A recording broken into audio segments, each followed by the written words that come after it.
Trex is king. All right. That's at the bottom. That's there. That's there. All right. Jurassic Park, 1993. An industrialist invites some experts to visit his theme park of clone dinosaurs. After a power failure, the creatures run loose, putting everyone's lives, including his grandchildren's, in danger. Directed by Steven Spielberg. Writers Michael Crichton and David Cope. Stars Sam Neill, Laura Dern, Jeff Goldblum. Also Samuel Jackson's in this movie for a little bit as well. And Newman, I don't know his real name, but Newman from Seinfeld is on. Ray Knight, yeah. In this. All right, shoot away. What do you guys think? Can we just admit that those kids are never seeing their grandfather ever again? Can you also admit that they fall under that annoying kid trope that we always talk about? 100%.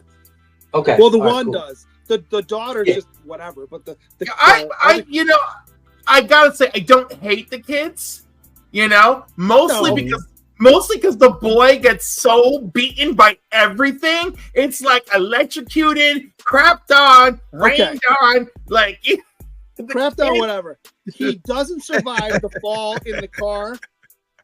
He doesn't survive the fall in the car in the tree. He's dead. He breaks his leg. Oh yeah, absolutely. Let's just say he makes it through that. He's full on barbecued on that fence. He doesn't go flying off. Because that fence is supposed to take back like big dinosaurs and stuff. 10,000 volts. He's just melting on that fence. Listen, I'm sorry. This is about suspension of disbelief, and I'm just like, the kid takes a beat. It's funny. The annoying kid trope that I'm referring to is old girl with the flashlight. Go. Yeah, turn the flashlight scene. off. You like, turn it off, easily, but you can't figure out how to turn it off. Oh yeah, right? Yeah. Jeff Goldblum, this is his best movie. To me, this is his best. Not to me. I think it is. No way. Give me another one then. The Fly. He's pretty great in 9 months. I just was on your side, Sam. I'm saying, we need to rewatch The Fly if we're not going to give that some credit. Because that shit was great. He was great. Yes. Yeah, but it's not like better than Jurassic Park. It's better than Jurassic Park. His acting is way better. Like, it's great to see him here, but his acting, his balls. He's better as the not the collector. What's his name? In Thor Ragnarok that he is. Are you kidding me? He's one of the best parts of this movie. What are you talking about? He's good. No, he's great in this movie. But I'm talking about the man acting his balls off. I'm talking about The Fly. We gotta revisit it. Pretty sure guy said The Collector was better than this. No, that's ridiculous. At that time we're at full Jeff Goldblum. He's given us 110% Goldblum by the time we get to The Collector. Or not The Collector, whatever he is. Whenever somebody said Jeff Goldblum, the first thing I'm thinking about is The Fly. Absolutely. Right? Yeah. Okay. I'll give you The Fly. Oh, and Independence Day.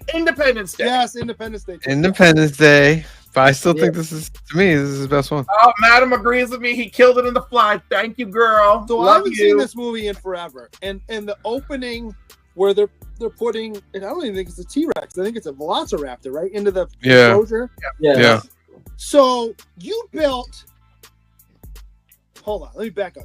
You paid all the money in the world or whatever you needed to clone dinosaurs and pay for scientists and whatever they needed to do that. But you spared no expense. Except for putting the dinosaurs into the enclosure because everything's manual. None of that is done with machines at all. Right.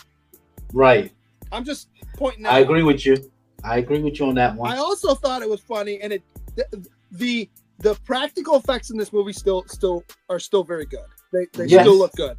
The CGI, I think, is a little different. I remember when it came out, the CGI was phenomenal. ILM, baby. ILM digital effects and Stan Winston practical effects make this movie shine. At the time, the CGI was good. It's dated now. What I did notice, though, is unlike CGI they use now, it's not interacting with anybody in the cast. It's very much something happening and they see it, but at no point are they interacting with it. But you know, that was the time. How about? They do interact. They do interact with the sickly Triceratops, and that again is Winston practical effects. So but like I'm talking the CGI. I'm just saying it. The practical light years ahead of its time. Effects are still great. I 100%. I'm down with the practical. I think the CGI is dated though. How about where they get in the Jeeps to go on their tour? Yeah. And the girl says, "Oh look, it's an interactive CD-ROM." Yeah. And I went, "No, okay, you just dated this movie." Yeah. Right. Okay. How about the ridiculous use of Unix? The girl's like, "Oh, it's Unix." I was like, "No, it's right." What are we doing? No, we're not. You know. Also, in the book, it was the boy who was the nerd, and the girl who was a tomboy, and then they switched it for the movie, which I thought was interesting. No. Wait, no, he is a nerd in this movie. And he's a tomboy. No, he's a computer nerd in the comic. I'm not in the book. What am I saying? In the book. So the girl is a computer nerd in the movie. Okay. I don't know, because I'm not whatever at that level with science. But I will say that they make it believable when you see the little video of how they created the dinosaurs. When immediately, and maybe it's because I saw this movie or just because whatever. Immediately I went, "Ooh, you use frog DNA. That's going to be a problem." Right away I went, "Ooh, that's going to be a problem." Yeah. And the computers look crazy old anytime you see them. Oh my God, do they ever? Yeah, I still like Sam. As small of a part he got, I still like Samuel L. Jackson in this. I do too. What I would say though is he's so smart that he tells them all the information they need, but he's not the guy that set up the computer system. Right. And he can't figure anything out other than I can tell that he shut his keystrokes off. Yeah. Come on. Yeah. I mean, that's not. I'm glad they killed him off screen though. Yeah. Which there was an interesting theory I saw out there that if they were to bring him back, he'd have like a robot arm, and there was never a body. So it's never a body. Yeah. Well, because they ate the other part of it. Not on screen, they didn't. How about when the T-Rex attacks? How long do the adults take to get out of their Jeep to go help? Oh, right. Once they finally go, oh, actually, because we can distract this thing. But in the meantime, those kids... Car's been flipped over already. Right. It was the crazy scene where old dude was on a toilet and got killed. That still makes me laugh. Yeah, that... Oh. Lawyer, yep. Yeah. He has my favorite line in the whole movie, though, which is, maybe that's just the power trying to come back on. Right? I'm like, really? That's what it would sound like? Is that what we're calling this? Okay. Yeah. Right? Or one of my favorite scenes is when the character, like Sam said, what's the guy's name? Newman? Ray Knight. The actual name? Yeah, Mr. Knight. Wayne Knight. Wayne Knight. Yeah.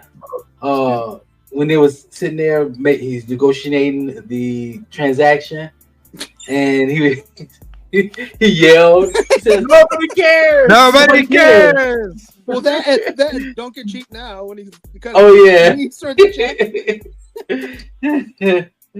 I say the rain put a big dent into his plans, boy. Yeah, boy, did it ever. That was a great scene though with the Velociraptor. How about I'm not going that wasn't a Velociraptor, right? That one was. No, that was the. Yeah. So it spits at you, and it caught him like it's sitting right in he catches him right in the eyes with it, like that. This scene right here that you're showing is one of the most iconic scenes in movie history. Yeah. I'm not going that far into the woods though to hook up that winch. There was like a pole right there. Oh yeah, I forgot about that. Yeah. But like, what are you going that far in for, dude? Like, you know that there's dinosaurs everywhere, and you're gonna mess around now. Also, you know you're athletically challenged, so there's that too. There's 100% that too. How about that? When they decide that Laura Dern's gonna go with the other guy to go turn the power back on because the breaker might have tripped, and the old guy goes, "Well, I should go," and she goes, "Let's stop talking." She goes, "Why?" He goes, "Well, because," and the whole thing is because he's a man. How about you shouldn't go because you're an old man with a cane? How about you just say that? Forget whether you're a man or not. You can't run. Nah. What else?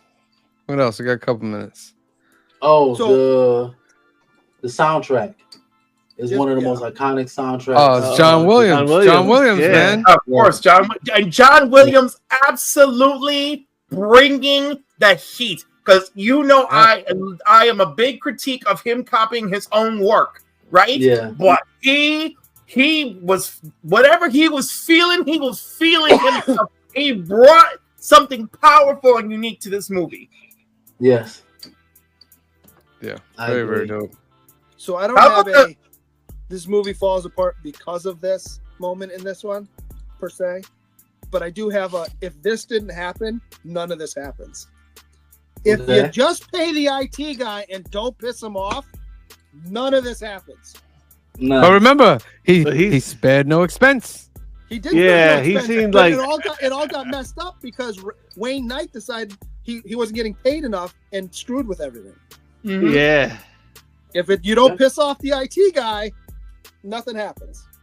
That's why I'm always nice to my IT guy at my job. Right? Always. You know what I really liked is the three scientists, right? Their scientific personalities are fantastic, right? Dr. Alan Grant, right, is a traditionalist, right? Mm-hmm. He values nature and studying nature for what it is and respecting it, right? Yep. And then we got Ellie, and she believes that science should be used responsibly with ethical safeguards, right? Nature isn't just fascinating, it's dangerous when not respected. So she's like a step ahead of Dr. Grant. And then we got Jeff Goldblum's character, who's my favorite. Right, he's like, science is just chaos.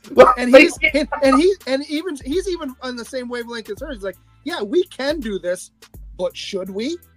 Right, exactly. So, but he's like the chaos theory doctor, and I love it. And then the old man who created Jurassic Park, he is visionary and naive, and that is just like, anyhow, I just thought like the way that the movie presents it is more brilliant now to me in my old age, where I could appreciate it, than when I watched it younger.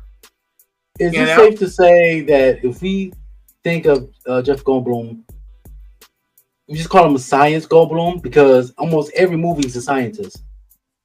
With this, does kind of get Independence Day, The Fly. Yep, scientist. All three scientists. Yep. Even he was a type of psychic for vibes. I mean, that's something. True. But in Invasion of Body Snatchers, he was a scientist as well. Yeah, he was. So, all right. But he did recently play Zeus on Netflix. So there we go. Not a scientist. And he was a collector in the MCU. Kind of a scientist? Yeah, a little bit. Yeah. All right, let's give out our numbers. We'll start with green shirt guy. You're all gonna hate me. I don't think this movie's aged as well as we all thought it would. That scene we keep seeing that in there with the drop of water doing the thing. I know everyone thinks that's iconic, but the one that I remember with the little girl is with the Jello. That's the one. Anyway, I think the practical effects are good. I think the CGI is a little dated. There's a lot of other stuff that's super dated in this. It's a fun story. I don't remember if I read the book on this one or not. I'm gonna give it a 7. Ooh, 7. All right, Clifford. I don't know. I think I'm a little more generous. I just, I feel like it still looks good. Also, I keep my television looking like, I don't up the refresh rate or nothing. I keep it looking like so I can watch classic movies, So I try to keep the settings to give me movies as they were intended to be. Because I know the minute I change something, the minute I hit cinema mode or higher refresh rates, then all of a sudden it's a disaster. I can see everything wrong with every single movie I'm watching. So with that all said, I still like the movie's great. The sound in this movie is phenomenal. It's almost masterclass sound. It really is. Listening to it with the surround sound, fabulous. It still evokes many of the emotions it evokes in me when I've watched it before. Definitely a movie we should not be watching all the time. I'm glad that I haven't seen it in years. All of this for me to say that I'm giving it an 8. All right. See, Bizzle? This is probably one of the most iconic films in the history of films. Believe it or not, this film was responsible for the NBA team, the Toronto Raptors, to be named that. They got the idea because of this movie. From the soundtrack to, as a kid growing up that loved dinosaurs, and see this in here, the plot. I still like the plot. I could watch it today. I have the whole trilogy in my in DVD form. I'm gonna give this a 9.2. All right. I'll do mine. Let Phil do his last. I agree with Seabills. This is one of the most iconic movies. This has a place. It's the first time we saw dinosaurs for real, scary, how they really should be, blah blah. First time we're seeing CGI on that level was really good. The music, Jeff Goldblum's character is just top notch for me. And I thought it was just very, very entertaining. So I'm gonna give this movie a 9. Woo, 9. Right. Yeah. And Phil. So I'm going to agree with Clifford that the soundtrack for this just booms. And there's even a better copy on Laserdisc that I do not have. Well, I definitely watched it on the Laserdisc. It looks amazing that way. So, even taking it back, all the CGI and everything looks amazing.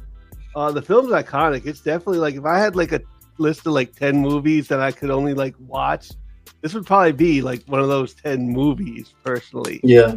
So, I think this is going to be I think this is a 9.5 for me, honestly. Okay. This is fantastic. The music, Bobby Delgado agrees. Yeah, Bobby Delgado agrees. Yeah, I think it is a 9.5 movie. And I don't want to say I watch it every year, but I'd say I watch it every couple years, and I'm never disappointed. I just watched Jurassic Park. It's always a fun movie and a fun experience. All right. One of the great. The last 2 months, I've watched it every week because my son loves it. Okay.